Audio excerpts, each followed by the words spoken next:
how to share a link on TikTok. First of all, open up the TikTok application on your phone. You will then be taken to the TikTok homepage. Here you can explore and view TikTok Reels. On this page, go to the bottom panel and tap on the plus icon in the middle. This is the TikTok camera screen. Here you can take photos or videos to post on TikTok. Now, go to your media at the bottom right corner. Then, select a video you want from here. After that, tap on Next at the bottom right corner. You can now edit the video using the edit options available. Tap on the text icon as shown. Then, type in the URL of the link you want to add. Then, tap on the Save at the top right corner. After that, tap on Next at the bottom.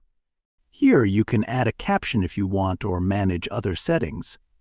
Now, tap on Add Link. If you want to link event tickets to your video, then select Tickets.